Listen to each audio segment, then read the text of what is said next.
I feel like a lot of people today are suffering from the casualties of debt, their income, the housing market, mortgages that done changed up somehow, higher electric bills.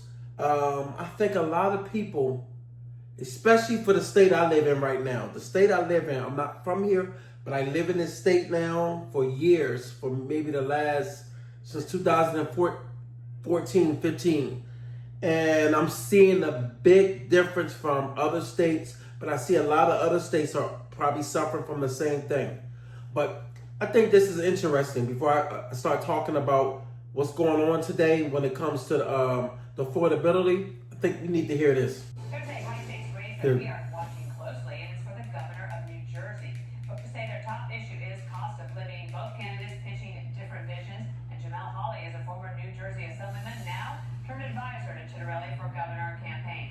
So I want to get your story, but let me just put this up on the board for everyone to see. The top issues are taxes and inflation by a long shot. Economy and housing I've thrown in there, but those are the big issues. This race is always interesting to me. I have a place in New Jersey as well. Now, they talk about the affordability in Jersey, which is out of hand. So now, when you're looking at the polls, this lady right here, that's actually on my left, going against this guy right here. Now look at this. The biggest problem facing the state right now is 54% in costs. Now, when you look at that 54, these are the problems that people, this is how they're trying to get elected, right? Exactly. This is what she's running on right here. This right here. The 54%, which is, I believe, Democrat? Yeah, Democrat. And he's 38%. Taxes, he's 47%, she's 42%. This is the funny part. Not getting political, but when they asked her about the situation dealing with Jersey, she basically had a change of heart. She couldn't really answer the taxes and also the affordability. They always keep talking about the affordability when it comes to low-income housing. Look, man, you can't keep running the world off of this whole thing called affordable housing. It's either affordable interest rates, mortgage rates staying the same, which means staying the same whereas though you got low interest rates. Affordability meaning that you have housing that's equivalent to the pay in those states. That's what I consider affordability.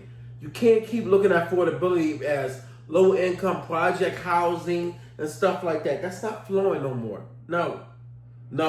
You want people to actually progress out here. You got to give them better resources. But you cannot keep running off of low-income housing. I know what low-income housing means. Some people look at low-income housing and don't think it means just a house that's just affordable. No, they talk about the low tier of housing in bad areas. Those are mostly the areas that have really low income housing. And that's Section 8. Nobody's playing that game no more. It's not doable. What's doable is people being able to have a wage today. People being able to live in a state whereas though you can look at your income and say, all right, my income garners me to be able to afford my mortgage because I purchased a house where the mortgage was affordable. That's if you did. And next thing you know, you got car insurance. Car insurance is one thing. And then you're looking at your grocery bill. You're looking at all these things that's implemented into your salary or whatever you make hourly. At the end of the day, it all boils down to the same thing. Everybody has a high cost that's killing their livelihood. And the problem is, I can speak just for Jersey and New York. Wherever you make gets swallowed up by taxes. We still can't understand why the taxes are so damn high. And this is the problem that they was talking about on this news. And it's sad because when you're looking at the affordability, it ain't just about affordability no more. It's all about, okay, before I'm able to afford something, why are you taking so much of my money in taxes? That's a problem. If you take a majority of someone's income in taxes, and then you turning it around saying, well, you make this much. First of all, let's stop talking about what we make. We might as well start talking about how much we make once taxes is all going. It's not doable no more. It's not. It's ridiculous. You know, and this is a sad market that we're in right now. It's sad. What's going on, man? Hey. When are you going to finish the cake? The cake is almost done. But the cake has to warm up before I put the icing on it. Okay. But check this out. What place did we go to for your birthday? I took you to. What's the name of that place? Nickelodeon theme park. Theme park. Where was it at? Near New York, not too far. Not too far from New York. Yeah, and it also had a water park. Yeah, it had a water park too. That place was nice, right? Yeah, I can't believe it also had a water park. I know it had a water park too. But what did you like about that place? That had off the stores. I feel like that was a mall. It felt like a mall because it was part of a mall. Now the problem with that is, I went to that place. We went there. Now I'm making a point. You're gonna see what I'm talking about. The mall we went to was America Mall. I think so. America. I forgot what the name of it. You look it up. Y'all know what I'm talking about if y'all in Jersey or in New York. That place. How many rides did you get on? Did you get on a lot? Yes. How many? A lot. What's a lot? A million. That's not a million. You got on what? 3 or 4 rides, right? Yes. 3 or 4 rides. So Yeah. consider 3 or 4 rides. I And went one of on them you the- couldn't get on. You couldn't get on the first one. Yeah, and I was having a tantrum. Yeah, and what? I had to pull you to the side and have a conversation with you, right? Yeah. Yeah, but it was all good. Look at me. Look at me. Give me 5 though. Use the big boy. Now this is the problem though. Not so many questions. Listen. I know no more questions, but this was the problem though. It wasn't a problem with you. You didn't notice. But what I did like was the variety of stuff for the amount of money I spent. You don't know how much money Daddy spent.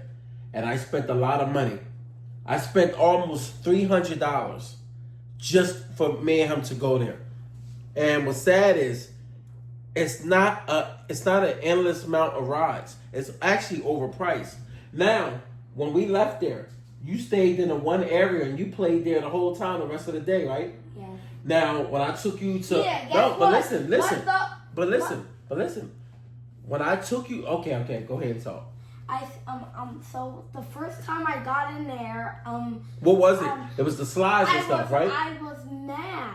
You was mad. And then when we went back in, I was having a good time. Exactly. But this the thing. Remember that slide and the stuff that you was playing on when you found that girl and you started playing with her? Yes. Remember, that's the same type of slide that I took you to at Fun City, right? Right? Yes. Now Fun City is only what, $20? Yes, the questions. Okay, no more questions. I love you. Give me a kiss. Okay, All right. okay, so what were you about to say? That's what I was saying. That place I took you to that cost $20 didn't even.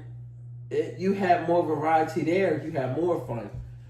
Difference is you stayed there, and I spent in America Mall. I spent $300 compared to $20, and you went to the same exact thing that you went to when I took you to Fun City.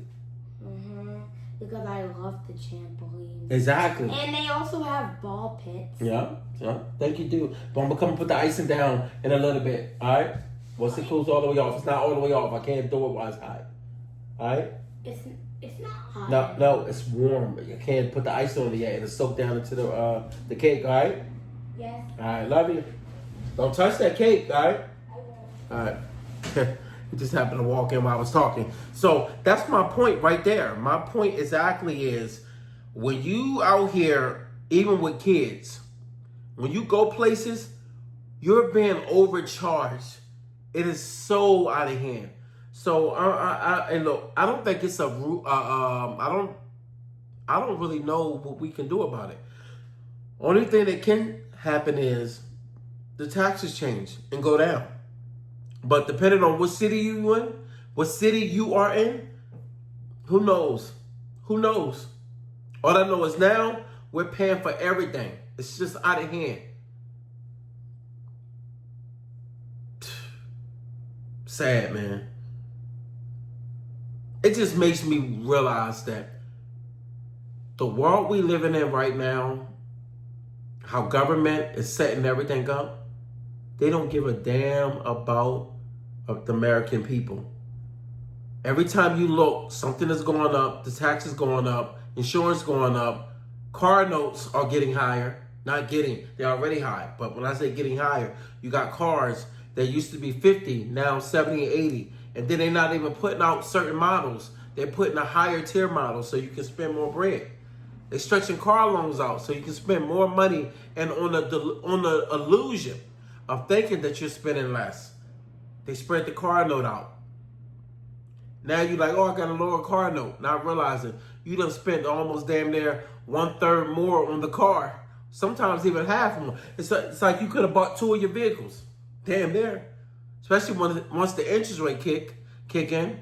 And you better not have bad credit. You got bad credit, you might as well put some flames to your ass because it ain't gonna turn out right. You know. Hey man, we all in this. I would say we all in this together. But who knows, man? I don't know. I don't have a solution. I don't know.